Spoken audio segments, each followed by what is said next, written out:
ہر قسم کی تعریف، بزرگی اور بڑائی اس اللہ وحدہ لا شریک کے لیے ہو جس نے اس ساری کائنات کو پیدا کیا۔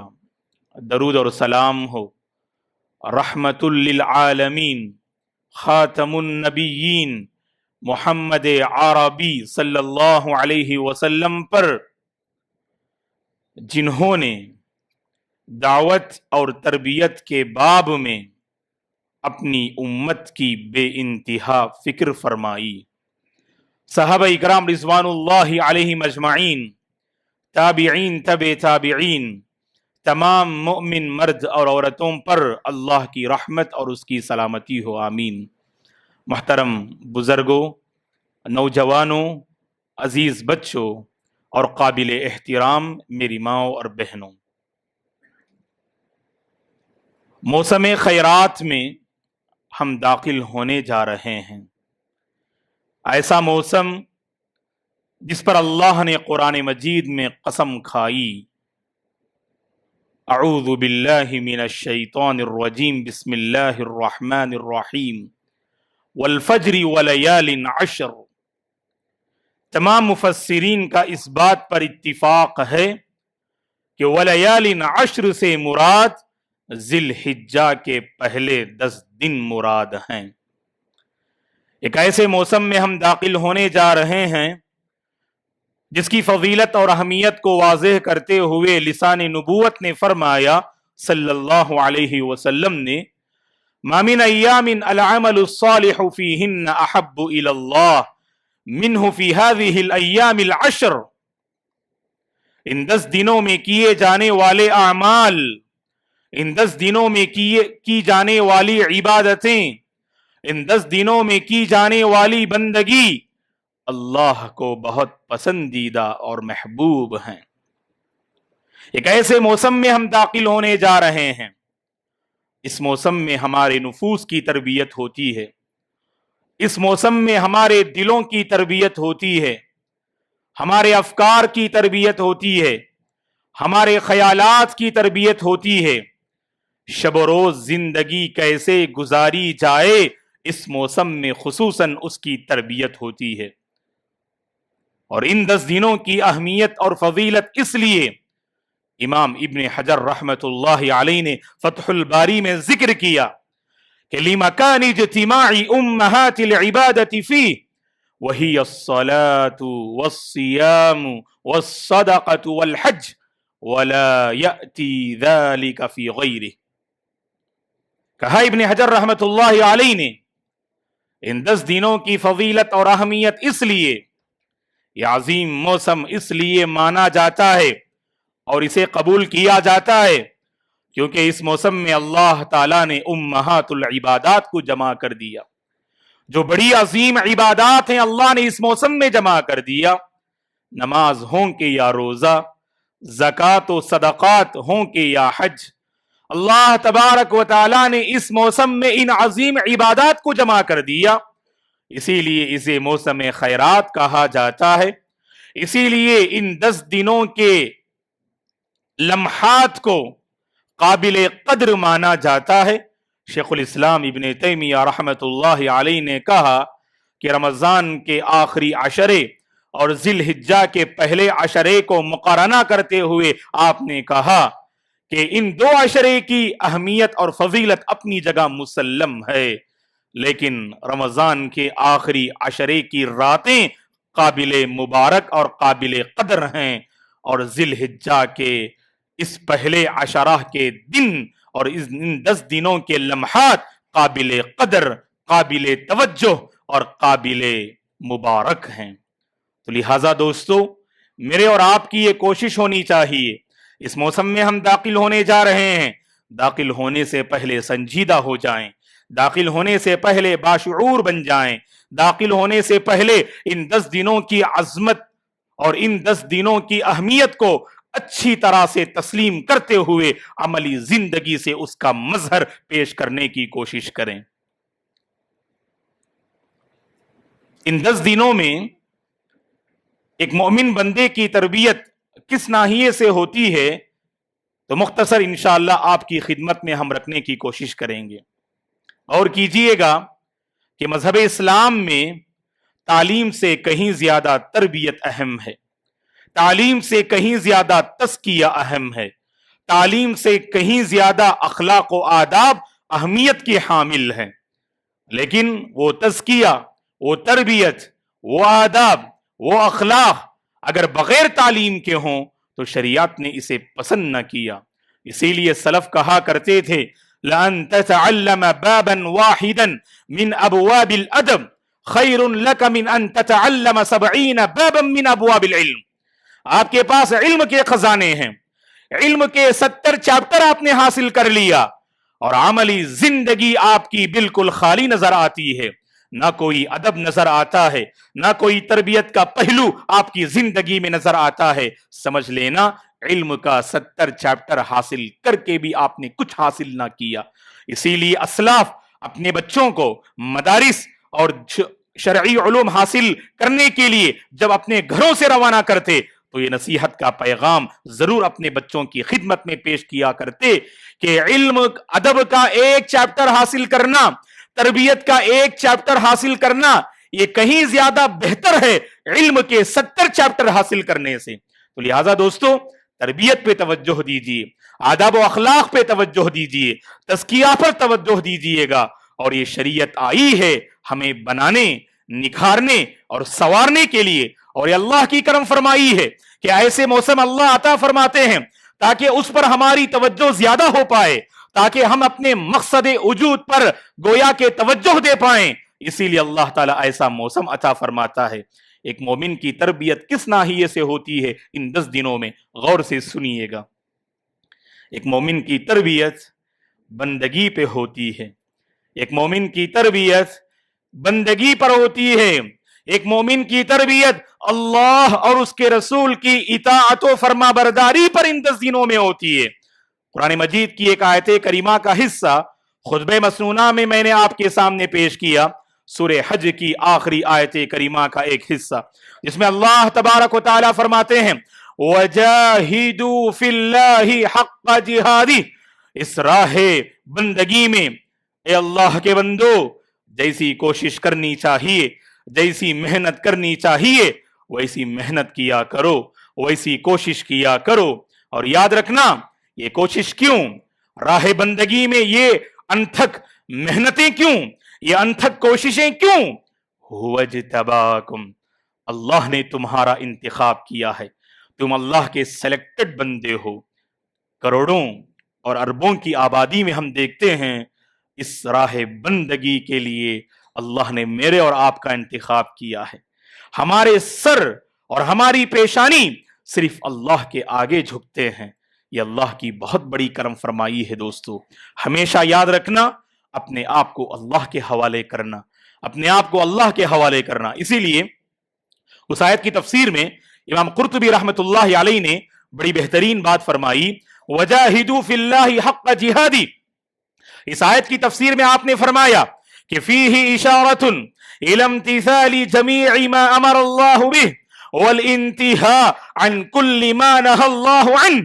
اس آیت کریمہ میں اشارہ ہے، دو اہم باتوں کی طرف اشارہ ہے۔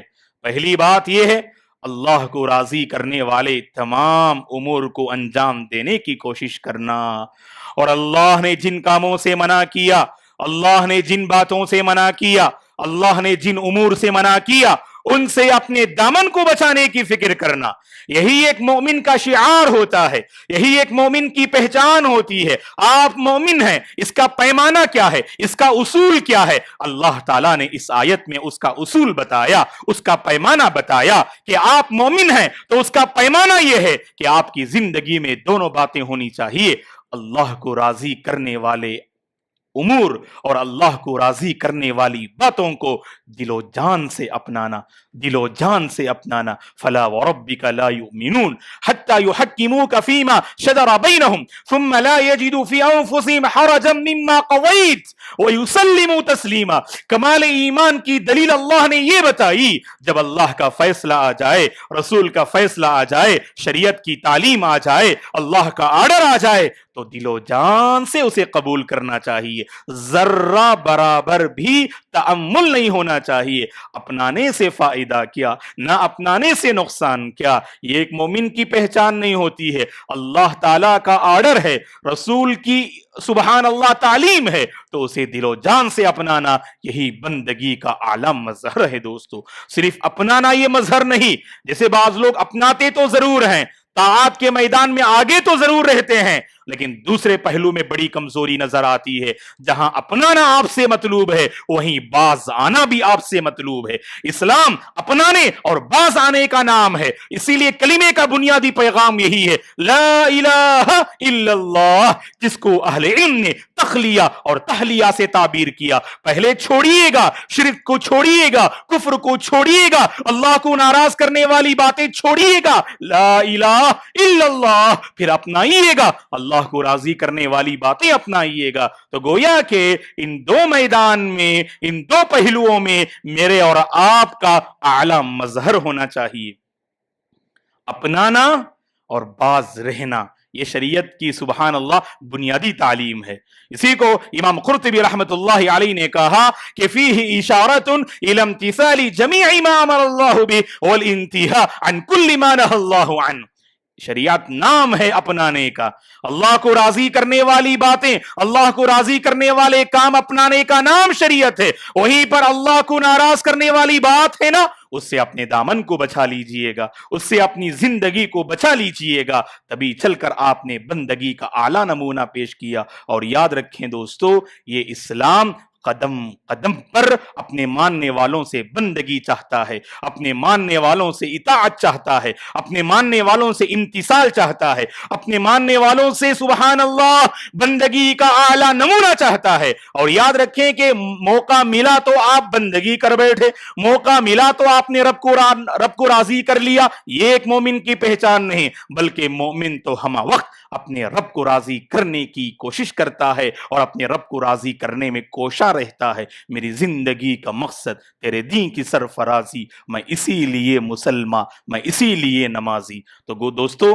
بندگی پر توجہ دیجئے گا، بندگی پر توجہ دیجئے گا۔ اس مہینے میں، اس جو ہے مبارک عشرے میں ہم داخل ہونے جا رہے ہیں، مبارک مہینے میں ہم داخل ہونے جا رہے ہیں۔ داخل ہونے سے پہلے میرے اور آپ کی یہ ذمہ داری ہے، اپنے نفس کو کھنگالیں، اپنے نفس کا جائزہ لیں کہ بندگی میں میرا کیا کردار ہے، بندگی میں میرا کیا رول ہے۔ اپنانے میں میں آگے ہوں اور باز رہنے میں میں پیچھے ہوں۔ اپنانے میں آگے، صف اول کا اہتمام تو کر رہا ہوں، لیکن معاملات میں بہت پیچھے ہوں۔ معاملات میں دھوکہ دہی میری پہچان ہے، معاملات میں خیانت میری پہچان ہے، معاملات میں دل آزاری میری پہچان ہے، رشتوں میں درار پیدا کرنا اگر میری پہچان ہے۔ یاد رکھنا، ایک پہلو میں آپ مضبوط ہیں اور دوسرے پہلو میں بڑے کمزور ہیں، دونوں پہلو میں مضبوط ہونے کی کوشش کیجئے گا، اور اللہ تعالیٰ اس عشرے سے یہی چاہتے ہیں۔ اور سبحان اللہ جب اس مہینے میں داخل ہوتے ہیں نا، اس عشرے میں داخل ہوتے ہیں تو سبحان اللہ کئی پہلوؤں سے ایک مومن کی تربیت ہوتی ہے۔ کیوں؟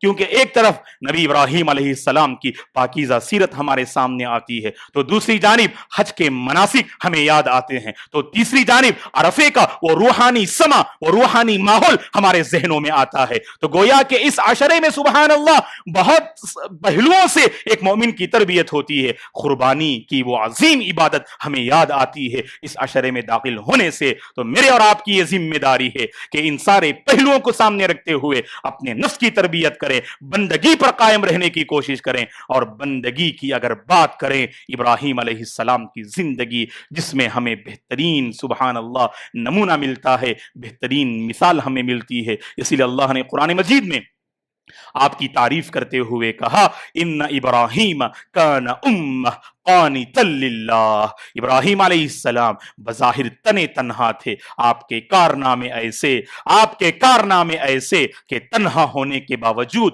آپ کی حیثیت ایک امت کی سی ہے، ایک جماعت کی سی ہے۔ اور بعض مفسرین نے کہا کہ امہ کا مطلب آپ امام ہیں، آپ قدوہ ہیں، آپ پیشوا ہیں ابراہیم علیہ السلام۔ اور دوسری جو بنیادی خوبی حضرت ابراہیم علیہ السلام کی اللہ نے بیان کی، قانتا للہ، اللہ کے لیے مکمل یکسو ہو کر اللہ کی بندگی کرنے والے۔ تو گویا کہ قانتا للہ کا مطلب کیا ہے؟ حالات ایک مومن بندے کا رخ موڑ نہیں سکتے، حالات جیسے بھی ہوں حالات کو اپنے اپنے موافق کرنا ایک مومن کا کردار ہوتا ہے۔ ہمارے پاس بہانے ہوتے ہیں کہ جب حالات سازگار ہوں ہم اللہ کو راضی کرنے کی کوشش کرتے ہیں، حالات میں تھوڑی سی تبدیلی آ جائے، خواہ وہ خوشی کے پہلو سے ہو یا غم کے ناحیے سے ہو، وہاں ہماری بندگی میں فرق آتا ہے، وہاں امتثال میں فرق آتا ہے۔ نبی ابراہیم علیہ السلام کے متعلق اللہ نے کہا قانتا للہ، کہ صرف آپ بندگی کے اعلیٰ مظہر پر قائم نہ تھے بلکہ آپ نے اپنے بیٹے کی بھی ایسی ہی تربیت فرمائی۔ اسی لیے بیٹے کی زبان سے یہ الفاظ نکلے افعل ما تؤمر، اے ابو جان جس بات کا آپ کو حکم دیا جا رہا ہے آپ اسے بجا لائیے گا، اسے آپ بجا لائیے گا۔ افعل ما تؤمر، یہ میرے اور آپ کی پہچان ہونی چاہیے۔ افعل ما تؤمر، یہ میرے اور آپ کی زندگی کا شعار ہونا چاہیے۔ جب بھی ٹکراؤ آئے ہماری اپنی خواہشات اور اللہ کی مرضی میں تو خواہشات کے حوالے سے یہ کہیں کہ اللہ کو راضی کرنے کی خاطر یہ خواہش قربان کرنا میرے لیے گوارا ہے، لیکن اللہ کو کبھی میں ناراض نہ کر نہیں سکتا کیونکہ اللہ نے میرا انتخاب کیا ہے اس دین کے لیے۔ هو اجتباکم وما جعل علیکم فی الدین من حرج ملت ابیکم ابراہیم۔ ایک مومن کی تربیت ان 10 دنوں میں اس ناحیے سے بھی ہوتی ہے کہ اس دین کے لیے، اسلام کے لیے کچھ کر گزرنے کا حوصلہ اپنے اندر رکھیے گا۔ نعمت تو ہمیں ملی، نعمت کی ناقدری ہو رہی ہے نا۔ نعمت کی ناقدری کیسے ہوتی ہے؟ اس نعمت کو آپ نے پہچانا نہیں تو گویا کہ نعمت کی ناقدری ہوئی، اس نعمت کو آپ نے دوسروں میں منتقل کیا نہیں تو نعمت کی ناقدری ہوئی۔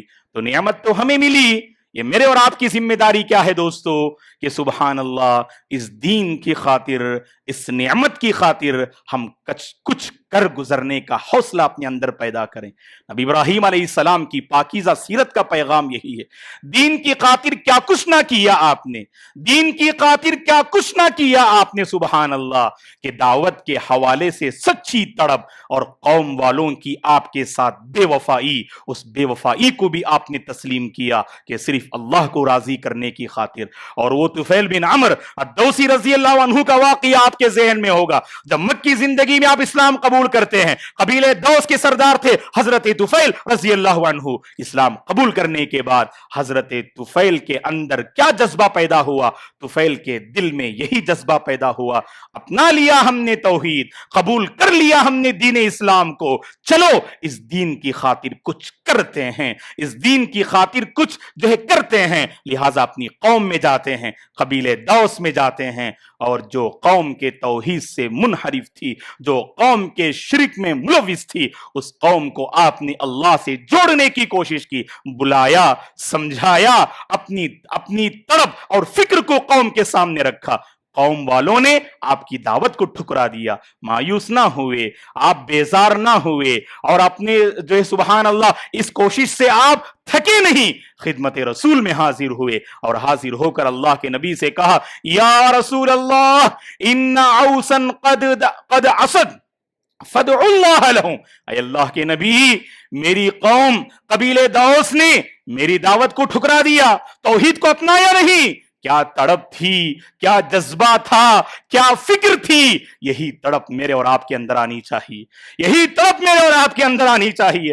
کتنوں کو ہم دیکھتے ہیں گمراہ ہوتے ہوئے، بہکتے ہوئے، تڑپتے ہوئے، بلبلاتے ہوئے، لیکن ان کے سلسلے میں میرے اور آپ کے اندر کوئی ہمدردی نہیں آتی، کوئی غمخواری نہیں آتی، کوئی غم گساری نہیں آتی، کیونکہ ہم نے صرف جو ہے اپنی ذات کے لیے جینا سیکھا، اپنی قوم کے لیے جینا نہ سیکھا، اس دین کے لیے جینا نہ سیکھا، اللہ تعالیٰ کے اس دین کو لوگوں تک پہنچانے کی طلب ہمارے اندر پیدا نہ ہوئی۔ حضرت طفیل دیکھیے سبحان اللہ کیا فرماتے ہیں، اے اللہ کے نبی میں نے اپنی قوم کو سمجھایا، اس نے انکار کیا، آپ ان کے حق میں دعا کیجئے گا، آپ ان کے حق میں دعا کیجئے گا۔ اللہ کے نبی دعا کرتے ہیں اور اللہ کے نبی کی دعا رنگ لاتی ہے، اور جب دوبارہ جاتے ہیں اور اپنی قوم میں دعوت کا کام کرتے ہیں تو اللہ تعالی حضرت طفیل کو عظیم کامیابی سے سرفراز فرماتے ہیں، ایک بڑی تعداد کو لے کر خدمت رسول میں حاضر ہوتے ہیں۔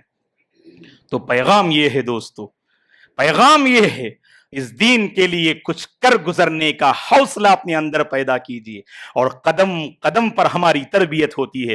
حاجی حضرات ہمارے ذہنوں میں آتے ہیں نا، اللہ اکبر، یہ عظیم عبادت کا پیغام بھی یہی ہے۔ اس راہ میں آنے والی ہر تکلیف کا مقابلہ ہم ایمان کے ساتھ، صبر کے ساتھ ہم کریں گے۔ حاجی حضرات سبحان اللہ، اس عظیم عبادت کو بجا لاتے ہوئے کتنی مشقتوں کا سامنا کرتے ہیں، کتنی اذیتوں کا مقابلہ کرتے ہیں، ہر تکلیف کو برداشت کرتے ہیں، ہر مشقت کا سامنا کرتے ہیں۔ ان کے ذہنوں میں صرف یہ بات ہوتی ہے، اللہ نے ہمیں دین سے سرفراز کیا، اس دین کی خاطر ہر مصیبت برداشت کر لیں، اس دین کی خاطر ہر تکلیف ہم برداشت کر لیں۔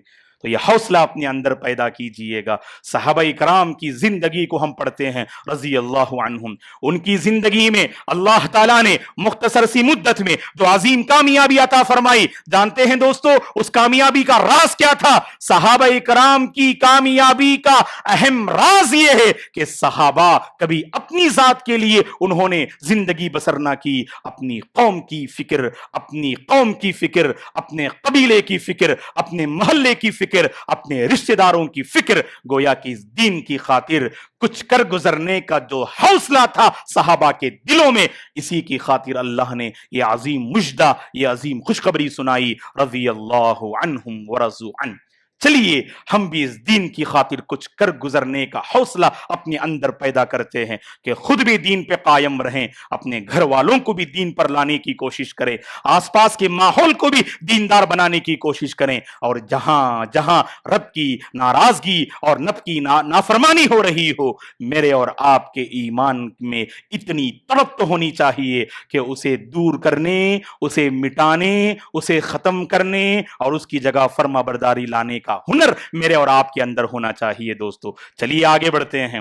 اس جو ہے سبحان اللہ موسم میں ایک مومن کی تربیت اس ناحیے سے بھی ہوتی ہے کہ سبحان اللہ یہ زندگی آزمائشوں سے عبارت ہے۔ دوستو کسی انسان کو آزمائش سے مفر نہیں، کوئی انسان آزمائش سے بچ نہیں سکتا۔ کامیاب وہ ہے جو آزمائش کے موقع پہ ثابت قدم رہے، کامیاب وہ ہے جو آزمائش کے موقع پر راہ توحید پہ باقی رہے، کامیاب وہ ہے جو آزمائش کے موقع پر بندگی کا جو ہے اعلیٰ نمونہ اللہ کے سامنے پیش کرے، کامیاب وہ ہے جو آزمائش کے موقع پر انبیاء کا جو عظیم کردار تھا اس عظیم کردار کو پیش کرنے کی کوشش کریں، کیونکہ ہم جانتے ہیں ہمارا یہ ایمان ہے، اس کائنات میں اللہ کی یہ ودیت کردہ سنت ہے، اللہ تعالیٰ ہر ایک کو آزماتے ہیں، کسی کو دے کے آزماتے تو کسی سے لے کے آزماتے، تو دے کر آزمانا یہ اللہ کی سنت ہے، لے کر آزمانا یہ اللہ کی سنت ہے۔ جب ملے تو اللہ کا شکر بجا لائیں، جب چھین لیا جائے تو صبر کا دامن مضبوطی سے تھامیں۔ ان 10 دنوں میں میرے اور آپ کی تربیت اسی پہلو سے ہوتی ہے، کیونکہ ان 10 دنوں میں نبی ابراہیم علیہ السلام کی پاکیزہ سیرت ہمارے ذہنوں میں آتی ہے۔ اللہ تعالیٰ نے قرآن مجید میں جو آپ کے متعلق فرمایا کہ اللہ نے آپ کو مقام امامت پہ فائز کیا، یہ مقام امامت سبحان اللہ یہ عظیم مقام آپ کو کیوں کر نصیب ہوا؟ اللہ نے اس کا جواب دیتے ہوئے فرمایا وَإِذِ ابْتَلَىٰ إِبْرَاهِيمَ رَبُّهُ بِكَلِمَاتٍ فَأَتَمَّهُنَّ قَالَ إِنِّي جَاعِلُكَ لِلنَّاسِ إِمَامًا۔ اللہ اکبر، قدم قدم پر آزمائشیں آئیں اور ہر آزمائش میں ثابت قدم رہے، ہر آزمائش میں اپنے رب کے فرما بردار رہے، ہر آزمائش میں نبی ابراہیم اپنے رب کو راضی کرتے رہے۔ یہی میرے اور آپ کی پہچان ہونی چاہیے۔ ہندوستان میں حالات بڑی تیزی سے بدل رہے ہیں، گھبرانے کی ضرورت نہیں، پریشان ہونے کی ضرورت نہیں، دین پر قائم رہیں، دین پر استقامت کا ثبوت دیں اور اللہ تعالیٰ کو راضی کرنے کی کوشش کریں۔ روشن صبح جو ہے ضرور نمودار ہوگی، روشن صبح ضرور نمودار ہوگی، یہ تاریخ اور یہ منڈلاتے ہوئے یہ کالے بادل چھٹ جائیں گے اور امت مسلمہ کا ہندوستان میں سبحان اللہ ایک ایسا مستقبل ہوگا جو تابناک ہوگا، جو روشن ہوگا، جس میں کسی قسم کی کوئی مکاری نہ ہوگی، کوئی سازش نہ ہوگی۔ شرط یہ ہے ہم آزمائش میں ثابت قدم رہیں، اپنی بے دینی کو تسلیم کریں، اپنی کوتاہی کو تسلیم کریں، رب سے دوری کو تسلیم کریں، اس دوری کو مٹائیں، اس کوتاہی سے توبہ کریں، اللہ سے قریب ہو جائیں، اللہ سے اپنے تعلق کو مضبوط کر لیں۔ یہ موسم آیا ہے اللہ سے قریب کرنے کے لیے، یہ موسم آیا ہے کوتاہیوں کو دور کرنے کے لیے، یہ موسم آیا ہے اللہ کو راضی کرنے کے لیے، یہ موسم آیا ہے اللہ کو منانے کے لیے۔ تو منانا یہ میرے اور آپ کا ہنر ہے، اس ہنر میں جو ہے آگے بڑھنے کی کوشش کیجئے گا دوستو۔ تو گویا کہ اس موسم میں تربیت یہ ہوتی ہے، ہزار آزمائشیں سہی، ہزار مصیبتیں سہی، ہزار اذیتیں سہی، ہم اپنے دین پہ ثابت قدم رہیں گے، اپنے ایمان پہ باقی رہیں گے، اور سبحان اللہ کسی بھی قیمت میں ہم اپنی ایمان کا سودا نہیں کریں گے۔ کتنے اللہ کے بندے ہیں جو درہم و دینار کے پجاری ہیں، جو درہم و دینار کے پجاری ہیں، کل تک بڑے دیندار تھے، کل تک بڑے دیندار تھے، درہم و دینار کی کہ ایسے پجاری بنے، اپنے ایمان کا سودا کر دیا، اپنے تقوی کا جو ہے سودا کر دیا، للہیت کو انہوں نے گوا دیا۔ اور اس حدیث کے مصداق اللہ کے نبی نے فرمایا بادروا بالاعمال فتنا كقطع الليل المظلم يصبح الرجل مؤمنا ويمسي كافرا ويمسي مؤمنا ويصبح كافرا يبيع دينه بعرض من الدنيا۔ اس کی تصویر قدم قدم پہ ہمیں نظر آئے گی۔ کتنے اللہ کے بندے ہیں جو کل تک بڑے نیکوکار تھے، آج دنیا کے مت والے ہو گئے۔ کتنے اللہ کے بندے ہیں جو کل تک بڑے نیک اور متقی تھے، آج انہوں نے تقوی کا لباس اتار دیا اور دینداری کا اور بے دینی کا لباس جو ہے پہن لیا۔ بے دینی کا لبادہ جو ہم اوڑے ہوئے ہیں اسے نکال پھینکنے کی ضرورت ہے، اور دینداری کا لباس پہننے کی ضرورت ہے دوستو۔ ان 10 دنوں میں ایک مومن کی جو تربیت ہوتی ہے وہ اس ناحیے سے غور سے سنیے گا۔ سبحان اللہ، قربانی دینے کا ہنر رکھنا چاہیے، یہ ہر کسی کے بس کی بات نہیں ہوتی ہے۔ ایک مومن ہمہ وقت قربانی پیش کرتا ہے، قربانی سے ہماری یہ تربیت ہوتی ہے۔ صرف جانور پر سبحان اللہ چھری چلانا یہ اصل قربانی نہیں، اپنی خواہشات پہ آپ چھری چلائیے۔ اللہ کو راضی کرنے کی خاطر ہر قسم کی قربانی ہمہ وقت دینے کے لیے تیار رہیے، یہی ایک مومن کا کردار ہوتا ہے۔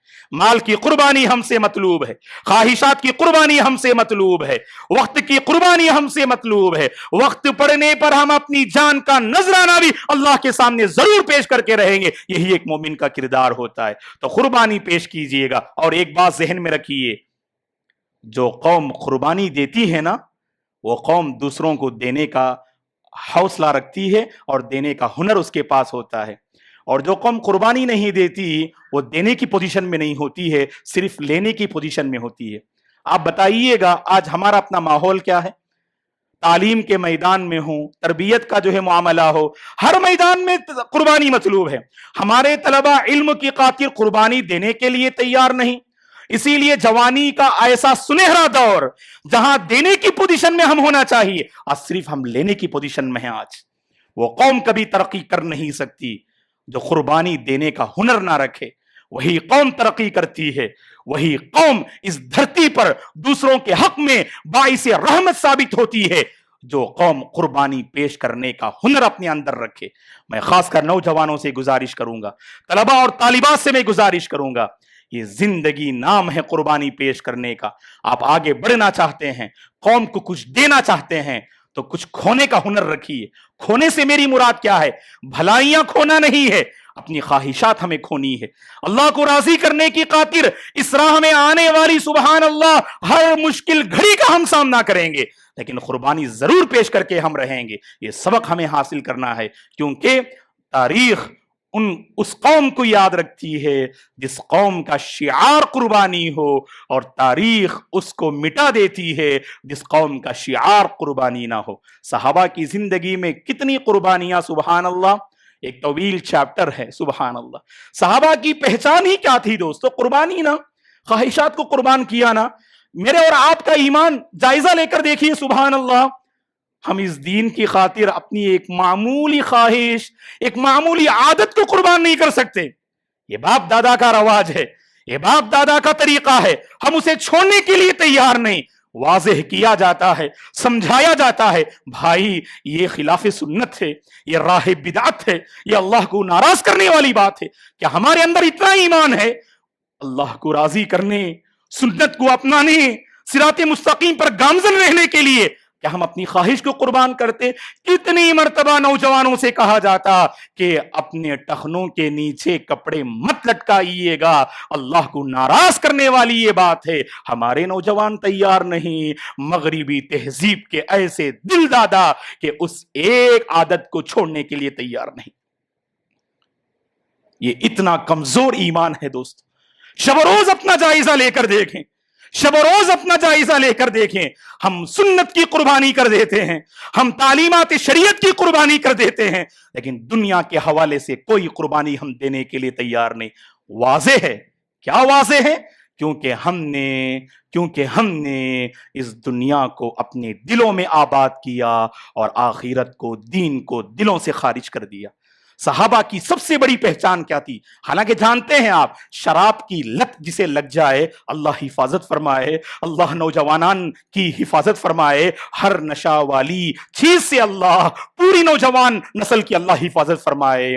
شراب کی لت جسے لگ جائے نا، وہ چھوڑنا بہت مشکل ہے، لیکن ایمان ہونا ہر قسم کی قربانی دینا وہاں آسان ہے۔ صحابہ اکرام کے کانوں سے جب اللہ کا یہ حکم ٹکرایا، یہ نہیں پوچھا صحابہ نے اے اللہ کے نبی کیا تھوڑا سا لے سکتے ہیں، ہفتے میں ایک مرتبہ لے سکتے ہیں، غم اور پریشانی کے موقع پہ لے سکتے ہیں، اللہ کی قسم ایک واقعہ بتائیے گا آپ۔ صحابہ اکرام کا ایسا سبحان اللہ قربانی کا جذبہ تھا کہ جیسے ہی کانوں سے اللہ کا یہ حکم ٹکرایا، عملی زندگی سے اس کا نمونہ پیش کیا۔ کانوں سے ایسے بہت ساری تعلیمات ٹکراتی ضرور ہیں، لیکن ایک کان سے سنا اور دوسرے کان اسے پار کر دیا، اپنی عملی زندگی میں اسے لائیے۔ یہ قربانی کی سب سے اعلیٰ مثال ہے دوستو۔ اور آخر بات یہ ہے، غور سے سنیے گا، ایک مومن کی تربیت ان 10 دنوں میں کس ناحیے سے ہوتی ہے؟ اللہ کرے کہ اس پہلو پر مجھے اور آپ کو توجہ دینے کی توفیق اللہ عطا فرمائے۔ کس ناحیے سے تربیت ہوتی ہے؟ کہ میری اور آپ کی زبان اللہ کے ذکر سے سرشار ہو جائے۔ اگر ہم مختصر کہیں کہ ذی الحجہ کے پہلے 10 دنوں کا پیغام کیا ہے، اگر ہم ایک کلمے میں کہنا چاہیں، ان 10 دنوں کا پیغام ذکر الہی ہے۔ قدم قدم پر ذکر مطلوب، قدم قدم پر ذکر مطلوب، اللہ اکبر۔ قدم جیسے ہی ان 10 دنوں میں داخل ہوتے، مشہور روایت صحیح بخاری کی آپ نے جو ہے سنی ہوگی، ابن عمر رضی اللہ عنہما، ابو ہریرہ عبد الرحمن ابن صخر الدوسی رضی اللہ عنہما بازار چلے جاتے اور بلند آواز سے اللہ کی تکبیر بیان کیا کرتے تھے۔ اللہ کی بڑائی بیان کرنے کا یہ وقت ہے، اللہ کی کبریائی بیان کرنے کا یہ وقت ہے۔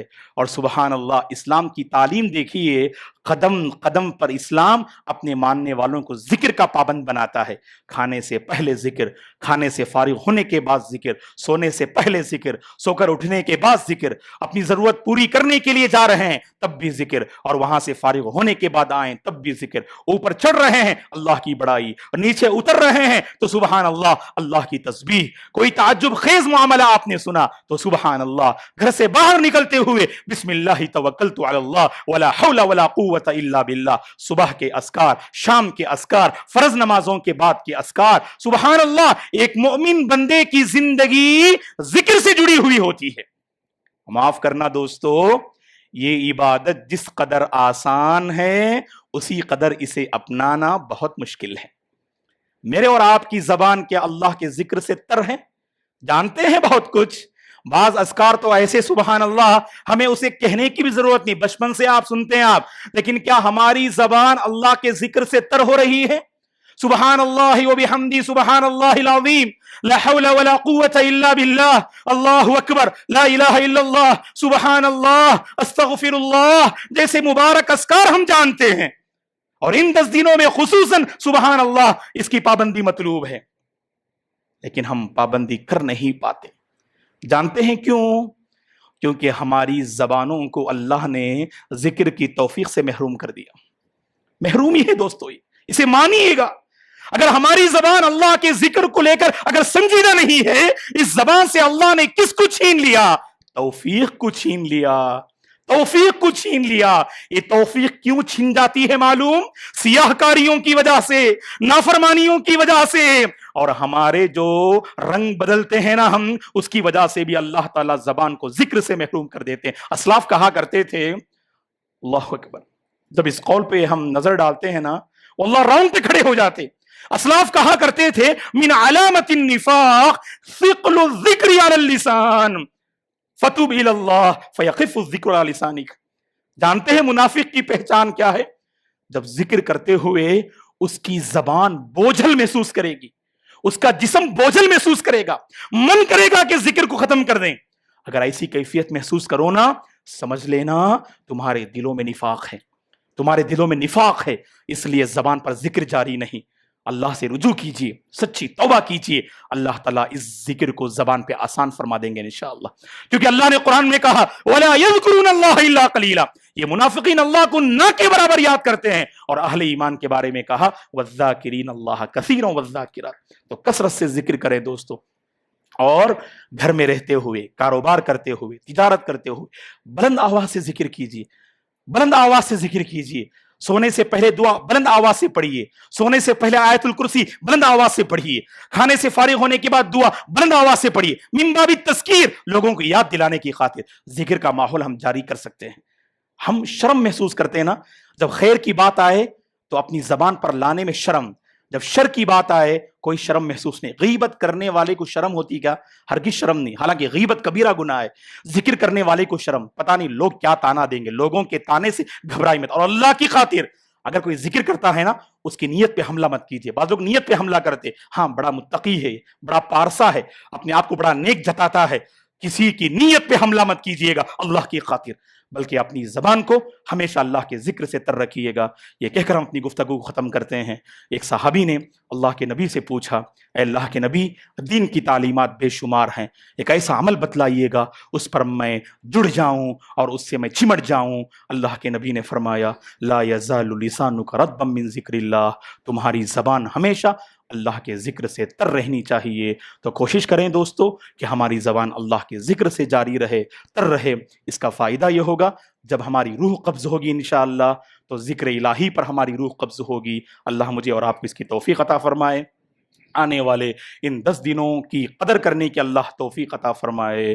قربانی جو عظیم عبادت ہے، اس عظیم عبادت میں پہل کرنے کی اللہ توفیق عطا فرمائے۔ ہمہ وقت اس دین کی خاطر، اللہ کو راضی کرنے کی خاطر ہر قسم کی قربانی کا نذرانہ پیش کرنے کی اللہ ہم سب کو توفیق عطا فرمائے۔ ان 10 دنوں میں خصوصاً لمحہ لمحہ قدر کرنے کی اللہ مجھے اور آپ کو توفیق عطا فرمائے۔ زندگی بھر بندگی کا اعلیٰ نمونہ پیش کرنے کی اللہ توفیق عطا فرمائے۔ ہم میں سے جو پریشان حال ہیں، تنگ دست ہیں، مجبور ہیں، اللہ تعالیٰ سب کی مدد فرمائے، سب کی پریشانیوں کو اللہ دور فرمائے۔ ہم میں سے جو مقروض ہیں، اللہ قرض ادا کرنے کے راستے آسان فرمائے۔ ہم میں سے جو کاروبار اور تجارت کے مسائل کو لے کر پریشان ہیں، اللہ تعالیٰ ان کے کاروبار اور تجارت میں برکتیں نازل فرمائے۔ ہم میں سے جو صحت کو لے کر پریشان ہیں، اللہ شفائے عاجلہ اور کاملہ نصیب فرمائے۔ اللہ جب تک اس دنیا میں ہم سب کو باقی رکھے، اس کے دین پر باقی رکھے، اور اسی کے دین پر اللہ مجھے اور آپ کو خاتمہ نصیب فرمائے۔ آمین۔ اقول قولی ھذا واستغفر اللہ لی ولکم ولسائر المسلمین من کل ذنب فاستغفروہ انہ الغفور الرحیم۔